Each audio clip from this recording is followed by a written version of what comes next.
était la mienne, souhaitait pouvoir auditionner messieurs Albert Frère et Paul Desmarais, qui sont des grands amis du président de la République, et qui m'ont répondu qu'ils n'avaient pas de temps à perdre pour venir être auditionnés à l'Assemblée nationale dans le cadre d'une mission parlementaire.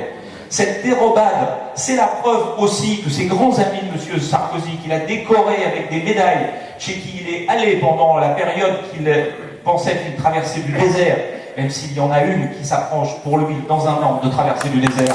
Eh bien,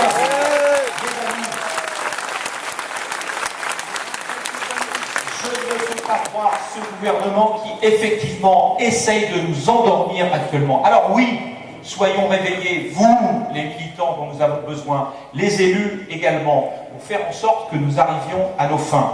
Et je peux vous dire une chose, s'agissant du groupe socialiste, c'est que la décision que nous avons prise, parce que cette loi ne nous convient pas, M. Jacob ironise souvent sur nous, en nous disant « mais vous étiez d'accord pendant un moment et pas d'accord ». Le problème, il est le suivant, c'est que nous avons voulu, à un moment donné, dépolitiser cette question. Et nous étions prêts, effectivement, à faire l'effort de voter un texte de loi qui n'aurait pas été proposé par nous dès lors qu'il atteignait l'objectif, c'est-à-dire le renoncement et l'abrogation. La réalité de l'examen juridique du texte nous a mis en lumière que nous nous étions fait avoir rouler dans la farine. Il n'est jamais trop tard pour réagir.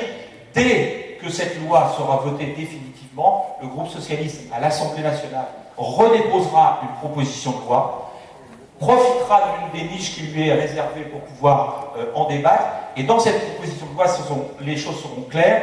Dans l'article 1, nous définirons ce que sont les hydrocarbures non conventionnels et nous les proscrirons sur le territoire national. Et dans l'article 2, nous abrogerons la totalité des permis, y compris les permis qui sont en eau profonde, parce qu'effectivement, c'est ça qu'il faut faire. Chers amis, je peux vous le dire, ce combat n'est pas gagné, mais comme le disait Brecht, ceux qui se battent ne gagnent pas toujours, mais ceux qui ne se battent pas ont déjà perdu.